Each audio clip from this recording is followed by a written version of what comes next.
Hi, I'm Carrie. Welcome back to my channel. Today's video is partly my own curiosity and part subscriber request. So it's another deck face-off video, and the whole premise behind this deck face-off was comparing the Tarot of the Witch's Garden against the B Tarot. But since all my other deck face-offs have been a comparison of at least 3 decks, I thought I would go ahead and throw in the bonus deck of the Green Witch Tarot. So why I want to compare all of these is I've had this one a while, and then I got Tarot of the Witch's Garden last year and love it. And I don't feel that they really compete for me because I use them at different times of the year. And then I just picked up the B Tarot probably about a month and a half ago. I've never read with it. I've never read the guidebook. I've done nothing with this deck here in the middle. And I want to say all of these are Llewellyn decks. And I don't have them in their boxes anymore. They're in their bags. So I don't even have their books or anything out to tell you the creators or anything like that. But they're all produced by Llewellyn. And I had heard a lot of comparison between the B Tarot and the Witch's Garden. And so out of, like I said, my own curiosity, I wanted to compare the two to see if they are as similar as people are suspecting that they may be. But the same thing, like I said, was said comparing the Tarot of the Witch's Garden and the Green Witch, and for me, they sit in 2 different realms. So I don't feel like, oh, because I have one, I don't need the other. So that's the whole idea behind comparing these 3 decks here. And it will also give you a chance, if you only have the Green Witch and are thinking about the Witch's Garden, now you can see them together. And then we've got the B Tarot in the middle. So if you're considering this and you already own these 2, or you already own the Witch's Garden, or whatever the scenario may be for you, then this gives you a chance to see all 3 of these at one time. When I usually do these, in case you're new here, when I do the deck face-offs, I kind of point out the cards that I like better, or maybe certain things on the cards that I may read differently. I don't go into all the symbolism or any of the heavy stuff like that. So if that's what you're looking for, this isn't the video for that. We're just going to go through the entire deck together, comparing card by card. And then that way, that gives you a chance to look at all 3 decks together to see if there's something that you want to have into your collection. So I think I've rambled enough, and we're going to go ahead and get started on the 3 of these. So just to recap again, this is the Tarot of the Witch's Garden. This is the B Tarot, and this is the Green Witch Tarot. And the very first thing I'm going to say about these 3 decks is these 2 decks are on linen, and this one's on the glossy cardstock. And these 2 decks bow. All of them, like I said, are kept in the bag with their books. And I've had this one in a bag for what, 3, 4, 5 years? I don't even know. I can't even remember how long I've had this Green Witch Tarot. And it hasn't bowed at all. Perfectly flat, perfectly straight, stored in a bag with its book. I've never even shuffled this B Tarot. And if you can see, it has this concave thing to it now, after being stored in a bag with the book. And the same thing with the Tarot of the Witch's Garden. And the only difference is these 2 are linen and this one is glossy. And I thought, oh my gosh, I love this linen cardstock of Llewellyn.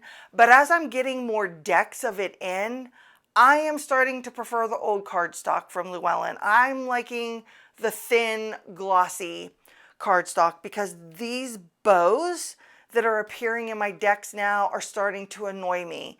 And I don't have the shelf space to store the gigantic boxes that Llewellyn continues to put out with their decks.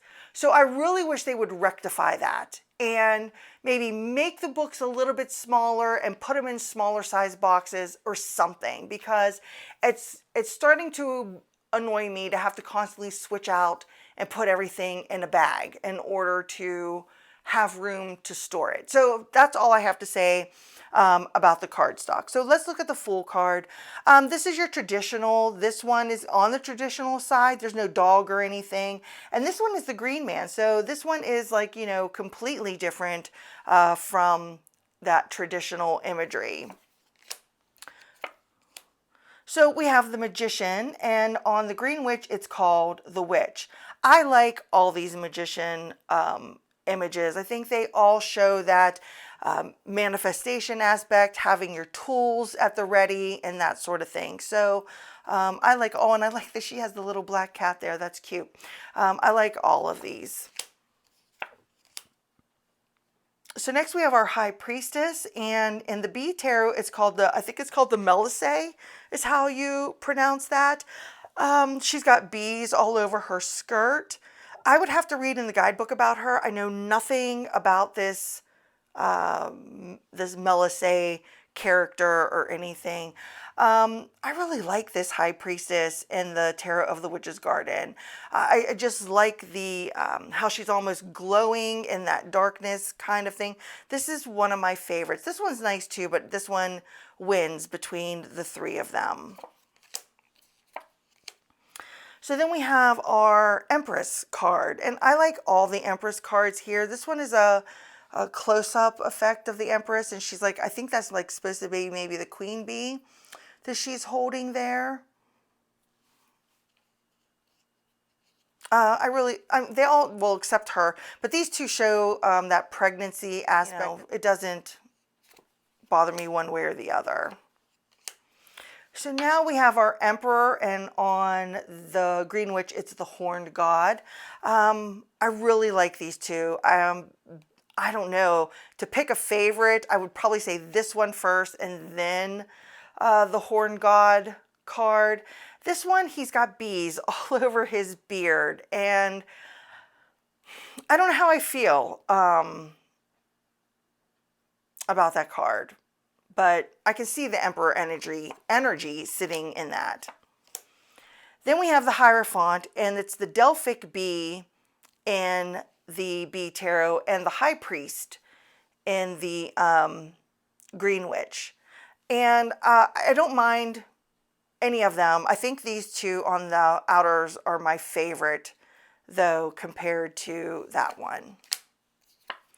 Then we have our Lovers, and this in the Witch's Garden is my absolute favorite Lovers. I think that's just so beautiful. These two are okay. Then we have the Chariot, the Battle Wagon, and the Barrow in the B Tarot. I think I like all of the Chariot energy here. Even though this doesn't have any of that traditional imagery, and you know, we've got the wheelbarrow, so that's a little bit, you know, like the cart or whatever, and there he is moving an entire hive and that. So I get this imagery, but I think I like this one in the Witch's Garden the best, and then the Green Witch. And then we have the Strength card, and then it's the Crone in the Green Witch. I like all three of these Strength cards. I like the Strength card that doesn't show the brute strength aspect of the card. So this one is just beautiful. This is, I think, my favorite. Probably because I'm in Crone stage, but this is my favorite of the three. Then we have our Hermit, and over here in the Green Witch, it is called the Holly King. And I think I like these two. I like the B Tarot, and I like the Witch's Garden Hermit the best. I think this is lovely, Hermit. I like the way the sky is, and you know, he has his little lantern. He's reflecting on, you know, what he needs to do here for this hive and everything. I don't know. I like both of those images. And then the Wheel. Wheel of Fortune, just the Wheel and the Wheel of the Year. They're all fine for me. Neither stand out more than the other. Then we have Justice, and then over here in the Green Witch, it is called the standing stone, but it shows the justice scales on the stone, and it says harm none. I kind of like this bee justice here because, you know, you're seeing the sting of the bee in the hand, consequences for your actions, that sort of scenario that's going on right here. And this one, the scales are equal, and this one, the scales are equal also. Because sometimes in certain decks, the scales are like tipped one way or the other. But in both of these, they are equal. Then we have the Hanged Woman, the Hanged One, and the Oak King. I don't mind either of the witches ones. I do not like this Hanged One where he is covered completely in bees. I get it though. I get the idea, if you're going to be completely covered in bees, you are going to have to surrender, period, the end. You cannot fight against it. You cannot struggle in any way, or you're going to suffer the consequences for that, like in the Justice card and that sting. So you literally have to surrender to everything. Then we have our Death card, and then it's Lord of Shadows and the Green Witch. I think all three of these Death cards are lovely. I kind of like this one where the little girl is handing him a pumpkin. And then the maybe this is the father back here grieving at the tombstone. So yes, I like all of those. Then we have Temperance, and over here in the Green Witch, it's called the She. And this has more, I mean, both of them, or all three of them, I should say, have that like alchemy aspect to it, you know, because they are all doing something with pouring water into another vessel of some sort, where this looks like it's honey that's being, you know, passed back and forth in a balanced stream. And so I like all of them. I really like the She though. So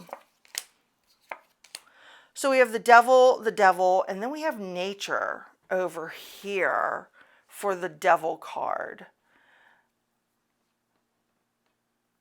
I think all of them show that struggle with maybe greediness or putting yourself first, thinking of yourself first kind of aspect of it, and taking it to the extreme sometimes. So, and he's like letting coins fall out of his hands here, which shows like that corporate greed as he's taken over all these hives maybe behind him.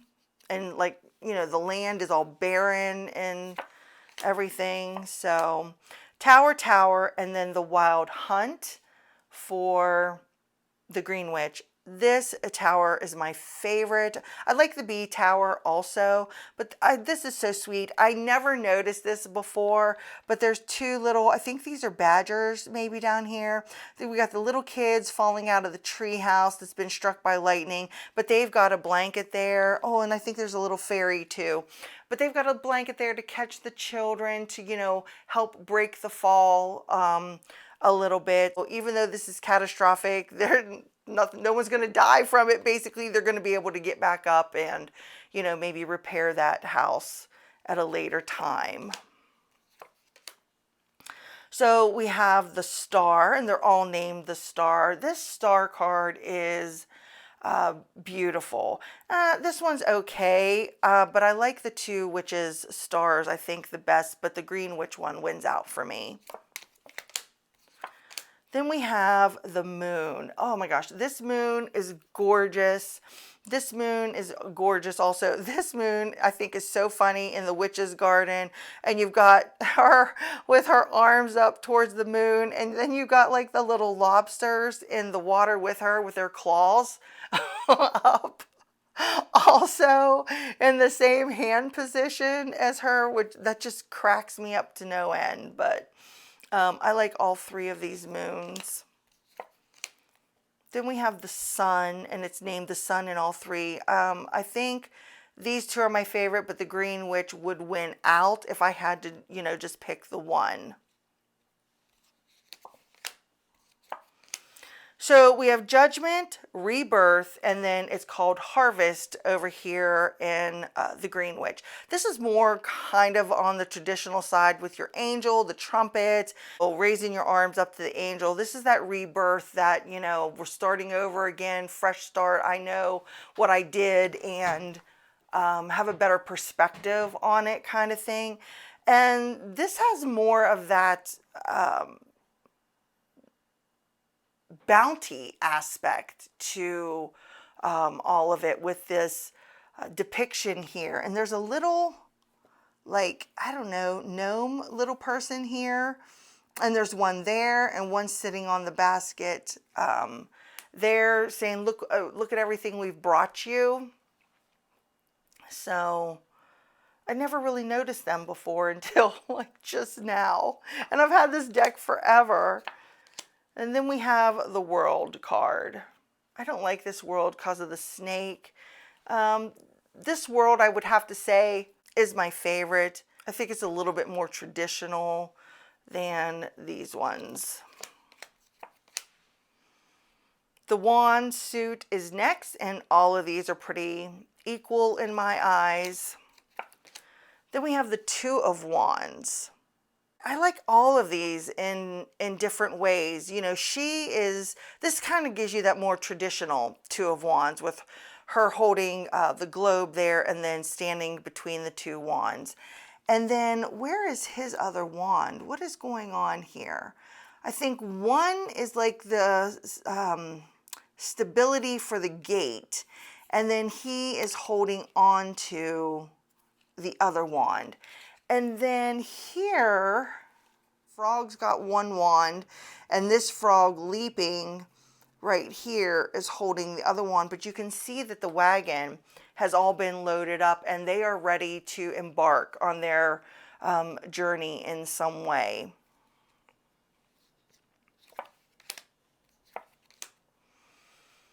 Then we have the Three of Wands. I like all three of these. I think they all give that movement energy. She's already sent her ideas in that out.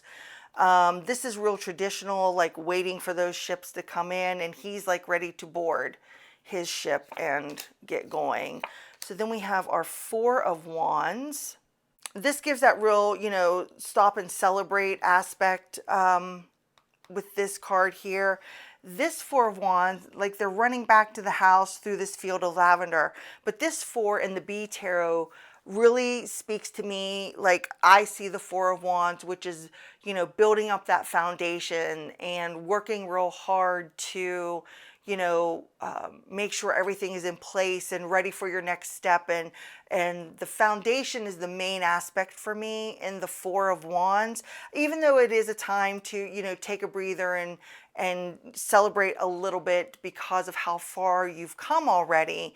I really look at it as, okay, let's look at our foundational structure and see if there's anything that needs changed or done to it. And so I kind of like this one where they've got the Four of Wands here leaning all up against the hive. So maybe it's helps supporting the hive in some way, you know, while they run off back to the house. And then you've got the Four of Wands over here, and this kind of has that celebration aspect to it also. But, you know, they're like reaping a little bit of their harvest. So then the Five of Wands, I like this where the kids are going to battle against each other. Same thing here with the birds. They're fighting over the worms. And these ones look like they're going to cast a spell, but maybe one thinks that they can do it better than the other kind of thing. And then our six, these are all very traditional sixes with a horse and that victory energy. And then our Seven of Wands. So I don't know what's going on here with the bees. So are they like, is there other bees like trying to invade the hive maybe? And we've got these bees out here to stop them. Is she like putting her wands up, or is she taking one down to man her defense basically? Then we have the Eight. I don't like this Eight of Wands. I never have, because It doesn't show the movement of the 8. It doesn't show the quickness of the energy. It doesn't show anything being sent out or anything being coming forward in towards you. So I don't really care for this one. I like these two. Then we have the 9. I think all of these show where there's been that little bit of struggle and you're, trying to gather up your energy in order to move forward.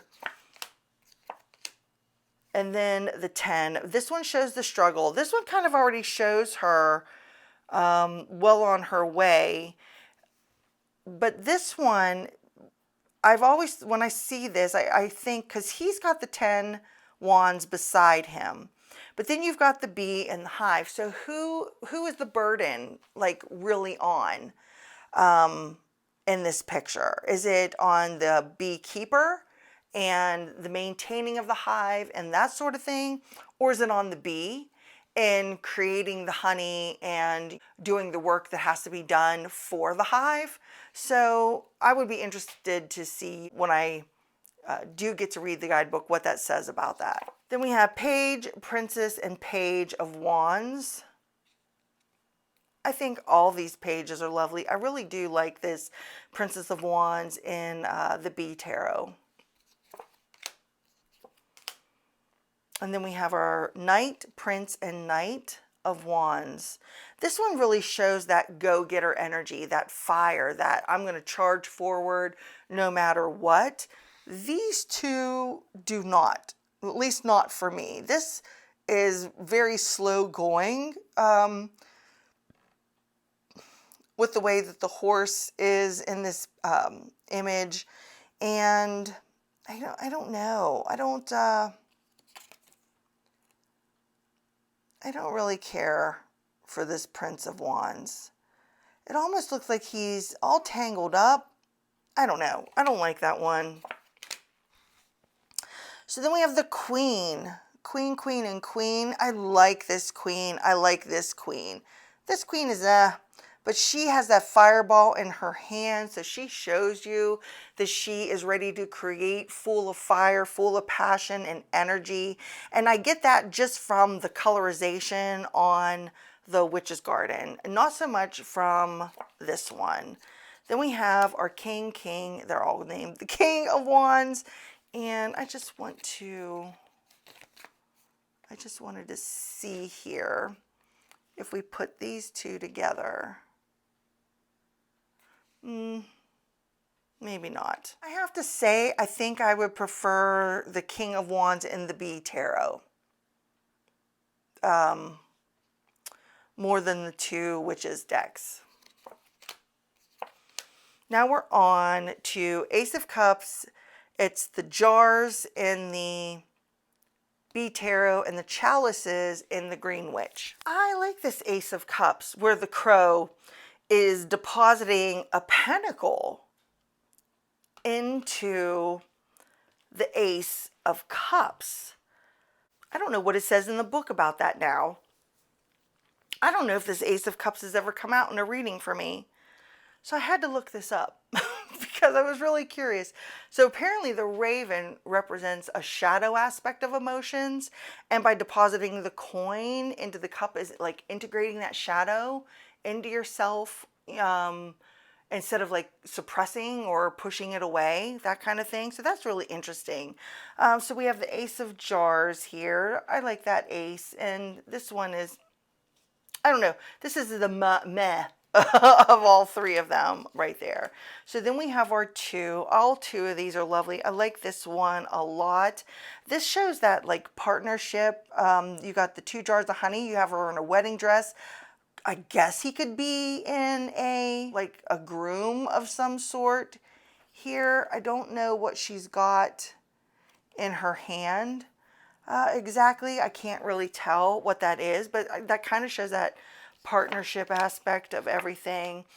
All three of these 3 of cups or 3 of jars or 3 of chalices, I love all 3 of them. Shows that camaraderie, friendship, and being with those that bring you joy. Then we have our 4 of cups. I like all three of these Four of Cups. She's focused on these ones, and there's the four here. So then there's this one, and he is filling up this honey jar, but overfilling it, and he's focused on a jar that he feels, because I mean it has all the bees and that around it, that is maybe going to be more fruitful or something for him, and he's not even paying attention to everything he's wasting that's around him. So I really like that. The Five of Cups energy, we got that shows that grief aspect. So does that. What is she doing here? Looks like she's pouring out her one cup. So the Six, these two really give that nostalgia, memory type vibe to them. And this is two little cute fairies here, exchanging that like cup of flowers. That's more traditional exchanging of that cup. Then we have our Seven. This one really shows her in like contemplation of all the choices that she has, and you know what she should choose next. She really feels distracted in the whole thing, because she can't even focus on the book that she's reading, and she almost has that like contemplation vibe also, like, you know, what should I do? What should I choose? And then we have our Eight. These give that, you know, definite walking away, and he's walking away towards something more fruitful, or something just about to become fruitful. So then I've never liked this Nine of Cups. This is, I think, the only card in the Witch's Garden that I do not like. This Nine of Jars, for the Nine of Cups supposedly is that joyful moment in your life, the wish fulfilled card, that sort of thing. I don't get that. I mean, I guess, what is this called? Oh, aren't these called something?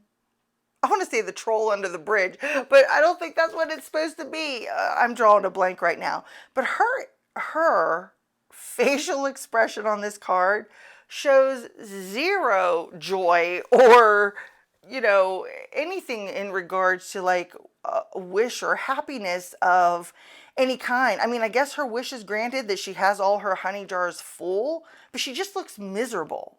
So I would have to say I like the Nine of Cups in the Green Witch Tarot the best.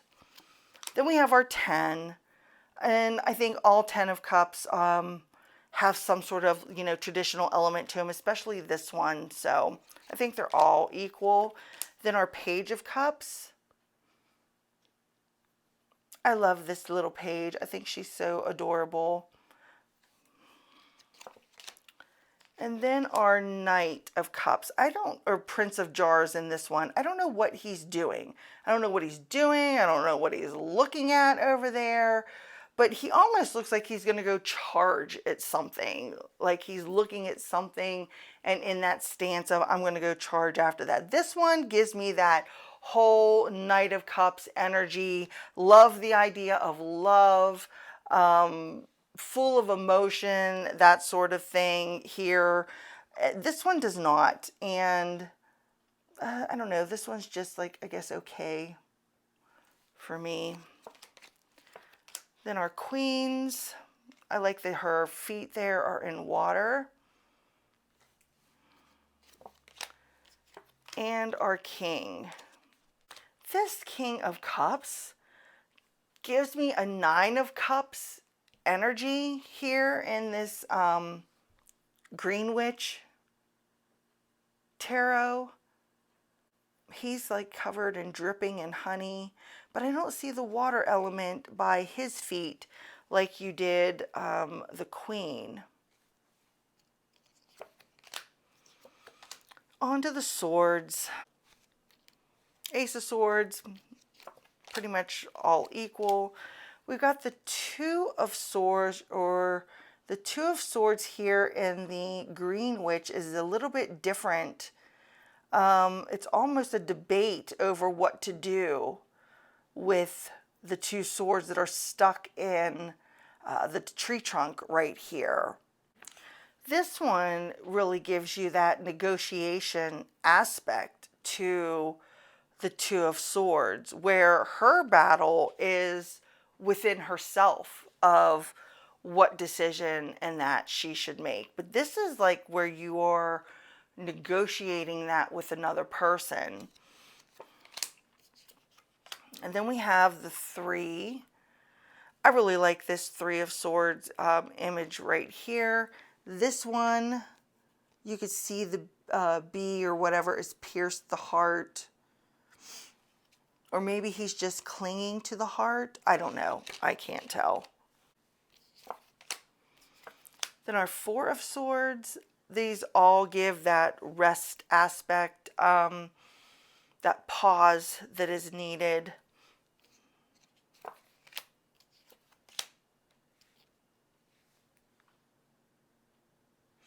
I really like this Five of Swords in the Witch's Garden. It really shows that dominance and where someone is trying to control something. I like this Five of Swords also where the bird is pecking into that hive. The Six of Swords. I think it's all pretty, these are all pretty traditional, except the Six of Swords, they're not taking any with them.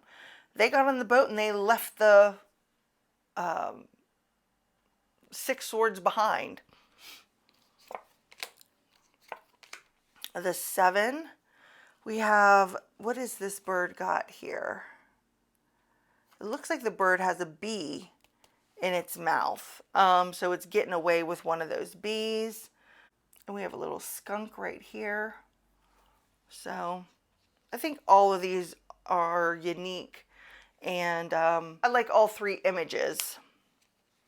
The Eight of Swords, all three of these are great. They show that where you're wrapped up in your own binding, basically keeping yourself stuck in that mindset. Except, you know, this one where the swords are pierced into the hive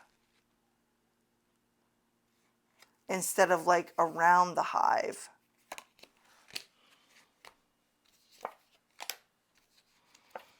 Nine of Swords, that shows that worry, anxiety in all three of these cards. So I really like all three of those. The Ten of Swords. I have to say these two tens are my favorite. Then we have our page, Princess and Page. I think this page is just adorable. This would be my favorite out of the three pages of swords. The Knight of Swords. I like all three of these knights. All three of them show action, movement, maybe rushing forward without thinking things through, that element. Then we have our Queen, and the Queen of Swords is one of my favorite cards because I identify with the Queen. So I like all three of these queens. I like that she's a little bit older. I really like that. I love that this actually shows almost like a gentleness to the Queen of Swords, because sometimes the Queen of Swords is portrayed in a, like, a, I don't want to say like a brute, but she's sometimes portrayed too harsh or too hard in my opinion. And then our King of Swords. And I like all three of these kings. That white owl shows that wisdom there. He is writing letters or stories of some sort here. And then this, what is this King of Swords doing? I don't know what the guidebook says. Maybe these flowers or something represent something. And then our final suit, we have the Pentacles. And so far, I have to say, when you look at all three of these decks together, they all hold a completely different vibe for me. And like I said, I would really like to dig into the guidebook of the Bee Tarot to see what some of that imagery is representing.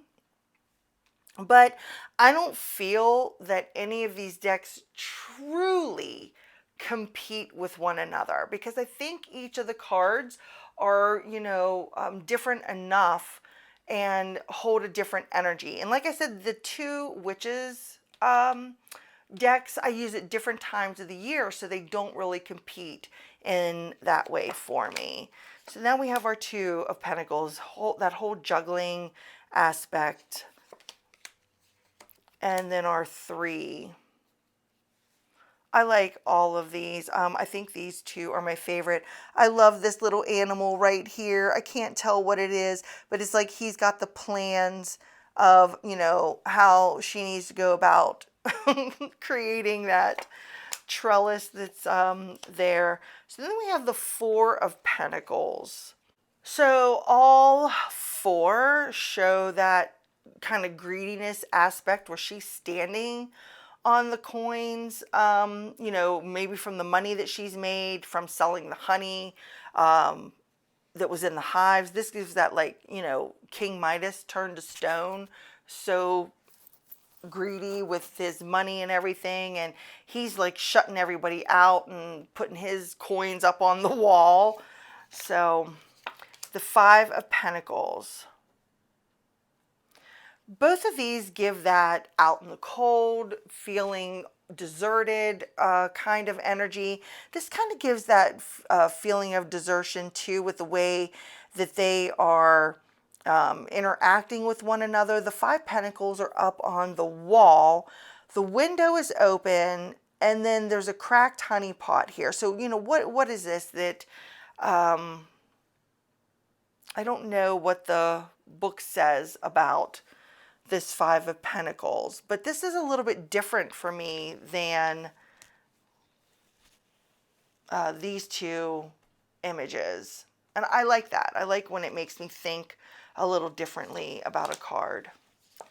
Then we have our Six, the sharing of the wealth, if you choose to. Like, look, he's hiding dice behind his back. I think this guy's looking for a handout here, maybe. Or maybe he's looking for the handout from her. So this shows that there is plenty. There's plenty in this person's house. They've got coins, they've got the honey, they've got food that they could share with others if they choose to. The Seven of Pentacles. So this shows her, I love that she has like these like tarot cards or whatever out in front of her, and she's like looking at them and contemplating what her next move should be. Do I continue doing this, or is there something I should do differently? This Seven of Pentacles shows her already reaping rewards for her honey that she's harvested at this market. And then this shows him like polishing up, and I don't know, this gives me like Eight of Pentacles. This almost gives me Eight of Pentacles vibes, because you don't really feel that waiting energy with that. And you don't feel it here either with her already at the market selling her wares, basically. I like all three of these Eight of Pentacles. This is showing her she's passing on the tradition of putting these wreaths or whatever together down to the children. He is honing his skills here on this Eight of Pentacles. And she is like, I get with this, almost like working herself to death, because you've got people inside talking to one another. It's late at night because you can tell that the porch light is on. So maybe she is, instead of taking a break and not even taking time to eat, she's like just pushing on through to get the job done, is what I get with this.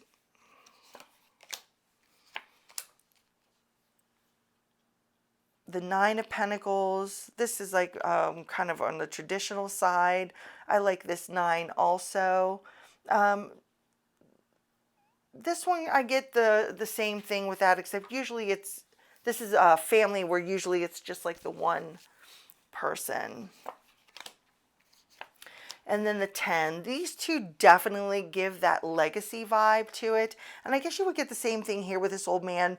There's two people here way in the background. So,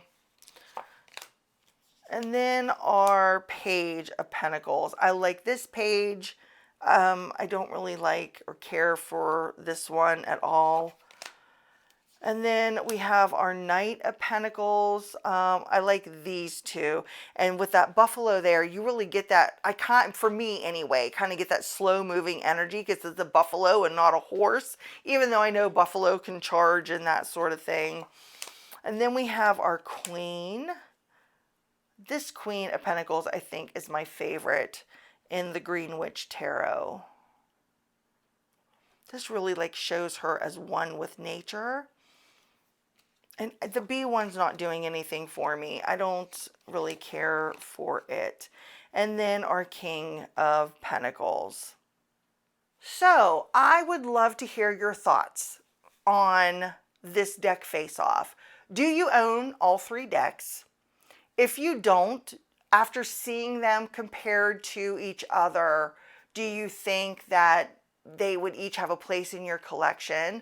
Or do you feel that they are too similar with each other and maybe they wouldn't fit in your collection because of that? I'd love to hear it in the comments below, so let me know.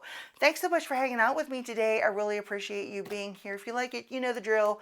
Thumbs up and all that good stuff. And until I see you next time, bye.